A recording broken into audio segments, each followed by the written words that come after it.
Mesdames, Messieurs, bonsoir, bienvenue à cette grande édition d'information sur la télévision Labari. Une opération militaire en Gambie semble imminente. Plusieurs pays d'Afrique de l'Ouest se tiennent prêts à intervenir pour déloger le chef de l'État sortant Yahya Jammeh, dont le mandat est expiré la nuit dernière. Il refuse de quitter le pouvoir. Il a même décrété l'état d'urgence alors que son successeur Adama Barrow, vainqueur de l'élection présidentielle, vient d'être investi. Une prestation de serment à l'ambassade de Gambie à Dakar au Sénégal. So help me God. Que Dieu me vienne en aide. Thank you. Adama Barrow a prêté serment, comme prévu. Mais pas en Gambie comme il le voulait.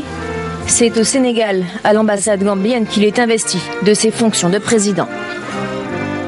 Exceptional circumstances. Des circonstances exceptionnelles m'ont obligé à être ici aujourd'hui et ne permettent donc pas à tous ceux qui ont rendu possible cette journée d'être présents. La Constitution de la Gambie ne permet pas à un législateur de priver un citoyen de droits déjà acquis. Mon droit, en tant que vainqueur assermenté qui assume le poste de président, est constitutionnellement garanti et irréversible. Yahya Jammeh est lui toujours en Gambie.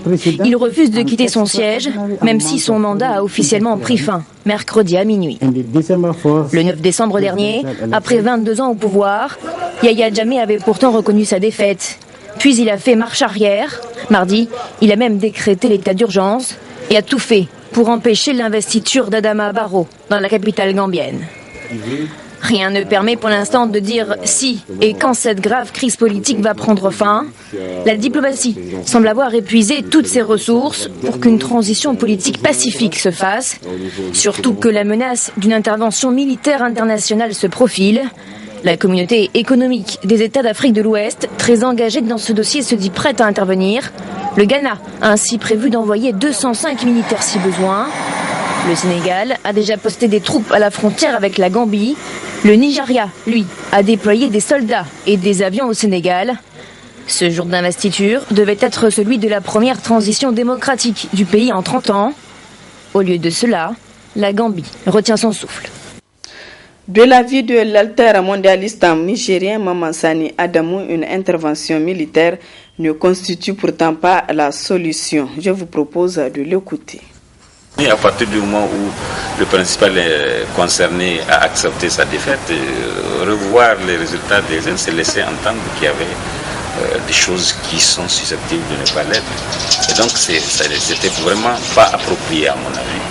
De la même façon, laisser les gens manifester, exiger le départ, le jugement d'un président qui est encore en charge du pays. Et alors que vous n'avez pas encore la transition n'étant pas faite, vous n'avez pas encore la plénitude du pouvoir. Je pense que tout ça, ça fait des choses qui ont dû ajouter, qui ont dû autoriser ce qui s'est passé, non pas pour justifier, mais pour montrer qu'il y a toujours des événements autour desquels les acteurs se cramponnent pour justifier leurs agissements. Mais dans l'ensemble, ça montre très bien que la démocratisation en Afrique est encore loin d'être une réalité. Je crois que la solution, c'est la discussion. C'est encore le dialogue avec... et dans un premier temps, au moins rassurer le dirigeant gambien qu'il a tout intérêt à coopérer avec les autres partenaires africains. Il me paraît malvenu de commencer à brandir des menaces de jugement, de ceci. Tout cela ne fera que compliquer davantage la situation. Elle va encore crisper, elle va avoir des conséquences dommageables. Et je pense que la raison finira par l'emporter. C'est-à-dire que même si on vient le déloger, ce qui me paraît impensable sans dégâts latéraux, c'est-à-dire sans que des personnes innocentes ne soient victimes, ben on finira par poser le problème de la réconciliation. Parce que quand même, malgré tout, il a au moins une quarantaine de pourcents des gens qui ont voté pour lui. Ça veut dire donc qu'il y a toujours des gens qui sont en faveur de Djamé. Et donc, on ne peut pas nier ça, on ne peut pas faire l'impasse là-dessus. Autre aspect de cette édition, l'affaire était au cœur des débats au Niger il y a quelques mois. C'est la situation des Nigériens recrutés pour travailler en Arabie Saoudite. Récemment, à Mission en Terre Sainte, le ministre nigérien du Travail et de l'Emploi a rencontré ses compatriotes qui travaillent dans des conditions acceptables, selon le ministre Yahouza Sadissou. On l'écoute. Je voudrais d'abord un peu rappeler le processus de ce transfert de la main-d'œuvre du Niger en Arabie Saoudite. Nous avons signé ce protocole d'accord et nous avons des sociétés saoudiennes qui sont représentées ici au Niger, qui sont chargées de ce transfert. Ces sociétés sont au nombre aujourd'hui de 4, en tout cas officiellement reconnues. Ce sont ces sociétés en partenariat avec l'ANPE qui procèdent au recrutement de la main-d'œuvre dans les secteurs demandés. Et les secteurs recherchés aujourd'hui en Arabie Saoudite, c'est les manœuvres, c'est les travailleurs domestiques, les chauffeurs, les agriculteurs, les bergers, les infirmiers et les sages-femmes. Voilà la main-d'œuvre recherchée. Donc, ces différentes sociétés procèdent à un recrutement. Et après le recrutement, il y a une formation qui est organisée. Pour d'abord apprendre un tout petit peu la langue arabe. Cette formation n'est pas bien développée, mais je pense qu'il va falloir la développer. Et pour expliquer aux compatriotes nigériens qui souhaitent aller en Arabie Saoudite ce qui doit l'attendre là-bas. Il doit apprendre un peu la langue arabe. Il doit connaître un peu la culture arabe. Il doit comprendre un peu le domaine professionnel dans lequel il doit exercer une fois arrivé en Arabie Saoudite. Donc, il procède après recrutement à un test. Si le test a été concluant, il envoie. Et avant d'envoyer, il faut le quitus de la NPE. Il se trouve que souvent, même en envoyant en Arabie Saoudite, d'autres sont encore réenvoyés au Niger parce qu'ils n'ont pas répondu à l'attente des sociétés après un deuxième test. C'est comme ça qu'une cinquantaine de nos compatriotes qui étaient déjà allés en Arabie Saoudite ont été rapatriés parce qu'ils n'ont pas satisfait aux critères exigés par les sociétés là-bas en Arabie Saoudite. Et c'est pourquoi nous devons prendre toutes les dispositions pour nous assurer que déjà à partir du Niger, ils ont assimilé au moins les b.a.-ba de ce qui les attend là-bas en Arabie Saoudite. Nous les avons rencontrés et nous ont témoigné qu'ils travaillent dans des conditions acceptables. Il y en a même qui nous ont demandé d'intercéder auprès de ces sociétés-là pour que leur contrat soit renouvelé. Parce que c'est des contrats de 2 ans. Au bout de 2 ans, où vous êtes, où on vous renouvelle votre contrat, où vous êtes, on vous fait revenir. Début ce matin d'un atelier de formation sur les compétences, sur la validation des modules de compétences de vie courante, Père, éducation, leadership et communication. Initié par l'ONG Agir Plus, cet atelier vise à mettre à la disposition des formateurs des documents adéquats pour la lutte contre les mariages d'enfants. Le compte-rendu de Nafisa Hassan et Ibrahim Abdou. Ils sont tous participants à l'atelier de formation sur la validation des modules de formation en compétences de vie courante, Père, éducation et leadership communication en lien avec la santé sexuelle et reproductive des adolescents et des jeunes. Une initiative de l'ONG Agir Plus et l'Alliance Mordan Bright. Ce module est élaboré dans le cadre de la mise en œuvre des activités du projet. La question du mariage d'enfants est une question d'actualité dans notre pays. Nous espérons qu'à travers ce cadre, les participants auront à bien analyser, tant dans le fond que dans la forme, les différents modules proposés par l'ONG Agir Plus, afin que nous puissions parvenir à des modules de qualité qui pourront beaucoup aider les formateurs des formateurs sur le terrain à bien mener leur activité et à bien mener les sensibilisations pour qu'ensemble nous puissions contribuer à éradiquer ce problème qui est une actualité dans notre pays. Occasion pour la représentante de l'Alliance More Than Bright de rappeler l'importance de cette formation. L'atelier qui nous réunit ici est un atelier de validation des supports de formation des formateurs qui cadre avec la composante 3 qui est la santé sexuelle et reproductive des jeunes et adolescents. Et cet atelier a pour résultat attendu l'échange. Cet atelier est un cadre d'échange qui a pour résultat la proposition des supports pertinents adaptés aux stratégies nationales qui visent l'amélioration des conditions de vie des jeunes adolescents au Niger et qui visent également à la lutte contre ce fléau qui est le mariage d'enfants.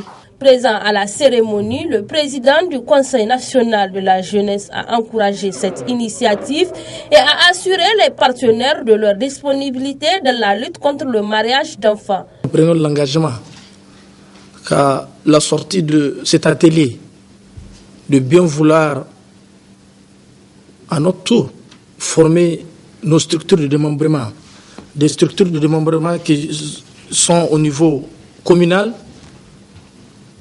départemental, régional et même national. C'est pour nous un cadre important parce que comme vous le savez, nous venons de sortir de renouvellement de nos instances. Beaucoup de nos membres sont des nouveaux qui ont besoin d'avoir ces renforcements de capacité sur la communication, sur le leadership, sur la communication. En tout cas, toutes les 4 thématiques seront les bienvenus au sein de notre institution.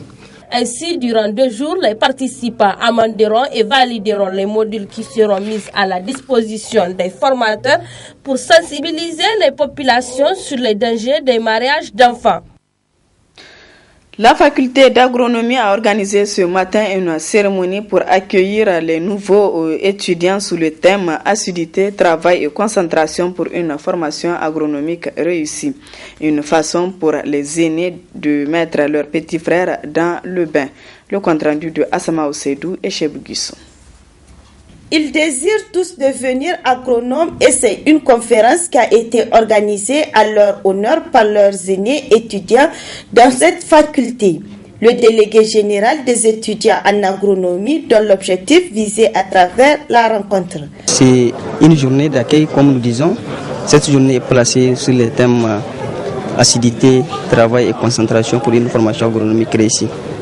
Donc nous avons choisi ce thème pour un peu éclaircir les nouveaux venus qu'il faut une participation régulière au cours, il faut une concentration, il faut aussi un travail permanent pour réussir à la faculté d'agronomie. Parce que nous avons choisi de faire la faculté d'agronomie, donc ce n'est pas une contrainte, c'est un choix qu'il faut assumer. Donc pour assumer ce choix, il faut travailler durement pour réussir. Nous avons vu qu'il y a certains qui peut-être pensent que pour réussir, il faut emprunter d'autres chemins. C'est pour les faire comprendre que réussir à la faculté d'agronomie, c'est vraiment travailler. Et quand on travaille, on réussit facilement. Le doyen de la faculté d'agronomie a quant à lui présenté aux nouveaux étudiants un exposé sur le système LMD, système auquel ils seront assujettis tout au long de leur formation. La pisciculture, une pratique qui consiste à élever des poissons, est une activité occupant une place de choix de nos jours à Kolo. Cette pratique se développe dans la dite localité grâce à l'engagement d'un ressortissant de Kolo. Le reportage est signé Adam Soumana et Halidou Bourema. Riverains du fleuve, certains habitants de la commune urbaine de Kolo s'adonnent à la pêche. D'autres plus ingénieux pratiquent la pisciculture. Une pratique dans laquelle excelle un des plus dignes fils du terroir à travers une trentaine d'étangs. Nous sommes au niveau d'un champ qui ne contient que des étangs, 38 qu'on fait la pisciculture. L'élevage des poissons, de différents poissons, il y a des carpes, il y a des silures. Jusqu'à Niamey, il y a des gens qui viennent payer le poisson ici. Et ils viennent souvent du matin jusqu'au soir et ils sont là, on attrape. Et il y a des poissons qui arrivent à faire jusqu'à 3 kilos, sinon plus. Il y a l'autre pisciculture, l'autre site qui se trouve au bord du fleuve. Là, ce sont les capitaines qui sont élevés là-bas. Et là-bas, ça a donné, cette année, on a pu avoir au moins des capitaines qui ont jusqu'à 7, 8 kilos, 12 kilos. Mais c'est pas tellement chose, mais ça fait que 6 mois seulement. Un important investissement a été réalisé par le promoteur pour permettre le bon fonctionnement de cette pisciculture qui est d'une contribution inestimable pour le développement de la commune urbaine de Kolo, voire au-delà. Franchement, ça a beaucoup rapporté, ça a beaucoup intéressé la population. Il y a des universitaires même qui viennent visiter. Il y a des ONG qui viennent visiter. En plus, il y a des personnels de l'État même qui viennent visiter ici. Bientôt, l'enseignement professionnel a pris 20 élèves au niveau de Sébéry, la zone de Sébéry, qui vont venir. Ils ont 3 mois de stage à faire ici sur place, au niveau de cette où on fait la pisciculture là. Initiative combien louable qui mérite une attention particulière des décideurs, notamment de l'initiative 3N, les Nigériens nourrissent les Nigériens. Quant aux consommateurs, rendez-vous aux étangs de la pisciculture de Sébéry pour vous ravitailler en poisson fait à des prix défiant toute concurrence. Allons cette fois-ci à la découverte de la commune urbaine de Kolo, une localité située à 34 km à l'est de Niamey. Retrouvons encore une fois nos envoyés spéciaux Adam Ousmana et Halidou Bouraima. Avec une population estimée de nos jours à 32 829 habitants pour une superficie de 1465 km², le chef-lieu du département de Kolo fut érigé en commune urbaine du même nom le 11 juin 2002 pour voir son organe délibérant en place le 5 février 2005. La proximité de cette localité avec la capitale Niamey a beaucoup favorisé le développement de la commune urbaine de Kolo. La commune urbaine de Kolo est située à l'est par la commune rurale de Kouré, à l'ouest par la commune rurale de Ndunga, au sud-est par donc, la commune rurale encore de Kouré, au nord-est par donc, la commune de Kitachi et au sud-ouest par le fleuve Niger. La commune urbaine de Kolo a 24 villages administratifs, 7 quartiers et 4 hameaux. Et pratiquement donc cette population en majorité sont des agriculteurs, des éleveurs, des pêcheurs. Pratiquement tous exercent le petit commerce. La culture de contre-saison est très largement pratiquée par l'ensemble de la population. Une des localités phares de la région du fleuve, Kolo se trouve pourtant à l'instar de certaines communes du pays confrontées à d'énormes problèmes. Nous avons dans nos prévisions budgétaires 22 millions et quelques. Et dans toutes les années, on n'a pas pu donc recouvrir 1 million sur les 22 millions. C'est pourquoi donc je disais que donc le processus de budget participatif initié et élaboré donc par OTAB, donc bien à point nommé. Et nous pensons que maintenant, à l'état actuel, on commence quand même à faire face à cette inflation fiscale. Deuxième facteur, donc, sincèrement, la commune urbaine est sale, est très sale, parce que là, la population, donc, surtout donc, ceux qui sont dans la centre-ville, n'ont pas pu mesurer la portée de la situation. Et sur ce, nous avons fait appel à l'État, à certains partenaires donc, qui viennent réellement nous aider, parce que le moyen matériel fait défaut. Avis donc aux partenaires techniques et financiers, à l'image du projet de gestion des risques de catastrophes et de développement urbain et autres, pour une assistance à cette commune dont les responsables nourrissent de nobles ambitions pour son développement. Voilà, mesdames, messieurs, ici s'achève ce journal. Merci à vous de l'avoir suivi et excellente soirée en compagnie du programme de la télévision La Bari.